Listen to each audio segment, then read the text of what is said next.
Recently, I've been picking up some really nice jazz albums on CD, and I've spoken about this a few times before here on the channel. If you're someone who actually likes to own physical copies of your favorite music, I think CDs are definitely worth considering. From a value and sound quality standpoint, it's often pretty difficult to find fault with CD as a physical format. You can pick up some fantastic albums without necessarily spending a fortune, and there's also something really satisfying about having the physical album in your collection. I collect vinyl as well as CD, but I'm more than happy to pick something up on CD if that just so happens to be the easier or more obtainable option. There are plenty of jazz albums that I'd like to own on vinyl, but if the CD is readily available and reasonably priced, I'm certainly not going to turn my nose up at it. And recently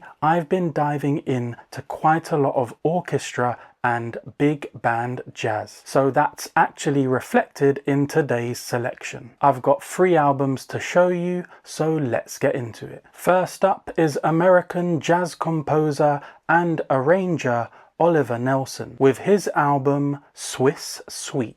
This is a live album recorded at the Montreux Jazz Festival in 1971 and released on the Flying Dutchman label in 1972. For this session, Nelson put together an excellent group of musicians, including Gatto Barbieri on tenor saxophone, Eddie Cleanhead Vinson on alto saxophone, Charles Tolliver on trumpet, along with a number of other fantastic players. And you can really hear the caliber of the musicians involved when you get into the music. The title track, Swiss Suite, dominates the album at nearly 27 minutes in length, and it's a pretty ambitious piece of big band composition. What I really like about this track is the way it moves through so many different moods and musical ideas. You get experimental sounds, energetic post-bop passages, and some really deep blues influences, all within this one extended composition. And because it's such a long piece,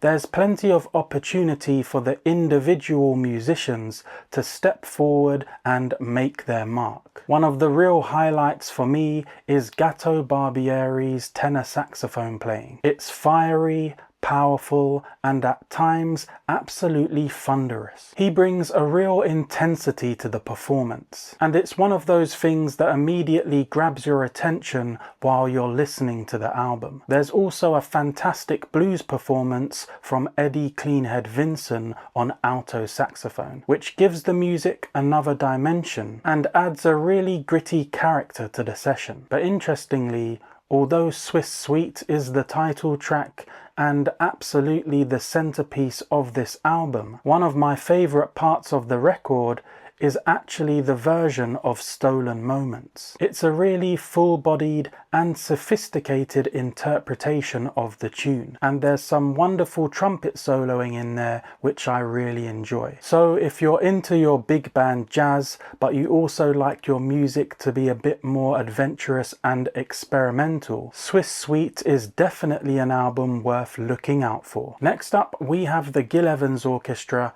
with Out of the Cool. This one was released in 1961 on the Impulse record label, and it's another fantastic example of orchestral jazz. Again, we've got some great musicians involved here, including Gil Evans on piano, Jimmy Nepper on trombone, Ron Carter on bass, and Elvin Jones on drums, along with many other excellent players. Gil Evans had a very distinctive approach to arranging, and I think that really comes across on this album. Rather than going for the huge, dense sound that you might associate with traditional big band, Evans creates something much more spacious and atmospheric. There's a lot of colour in the arrangements and some really interesting combinations of instruments. The music can sound dark and brooding one moment, and then suddenly open up into something much more expansive. My 2 favourite tracks on the album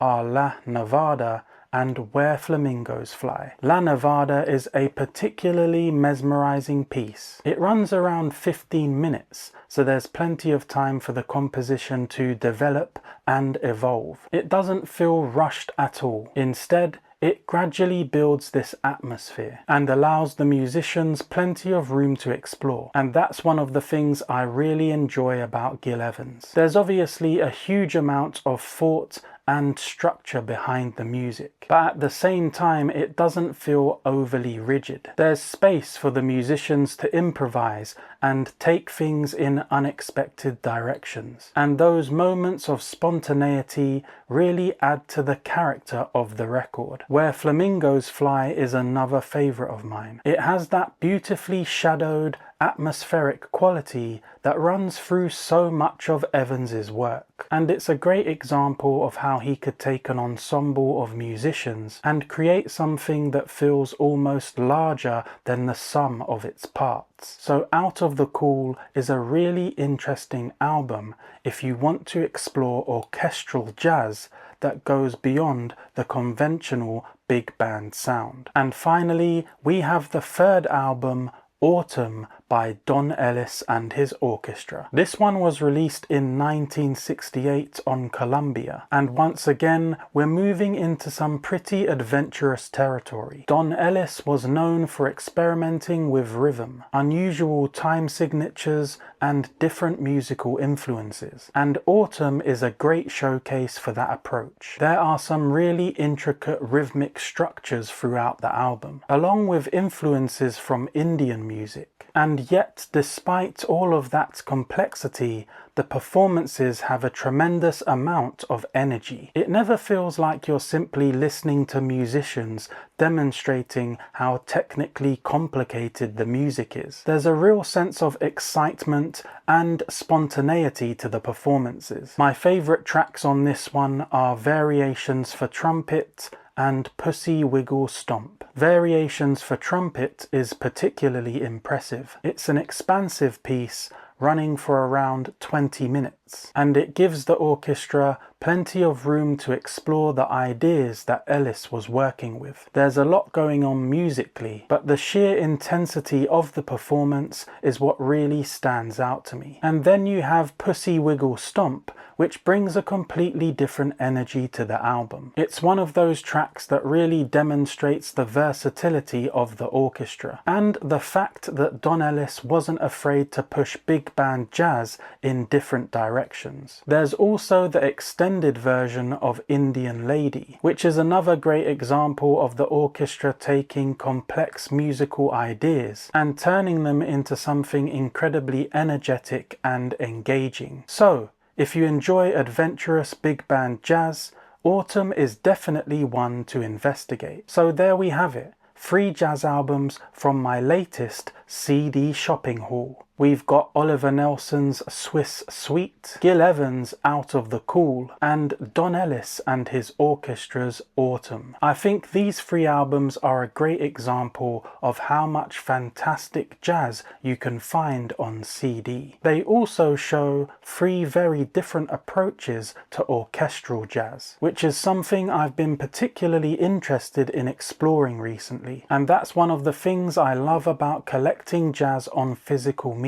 You can start looking for one particular album, and before you know it, you've gone down a completely different musical rabbit hole and discovered another artist, another orchestra, or another period of jazz that you might not otherwise have explored. So I'm certainly going to continue picking up CDs when I find interesting albums at good prices. And I'll probably share some more of those pickups with you here on the channel. If you enjoyed the video, please give it a like and consider subscribing to the channel so that you stay up to date with my latest uploads. And if you want to continue hanging out with me here on the channel, I'll pop a video in the corner for you to click on now. Other than that, I'd like to say thanks for watching, and I'll see you in the next one.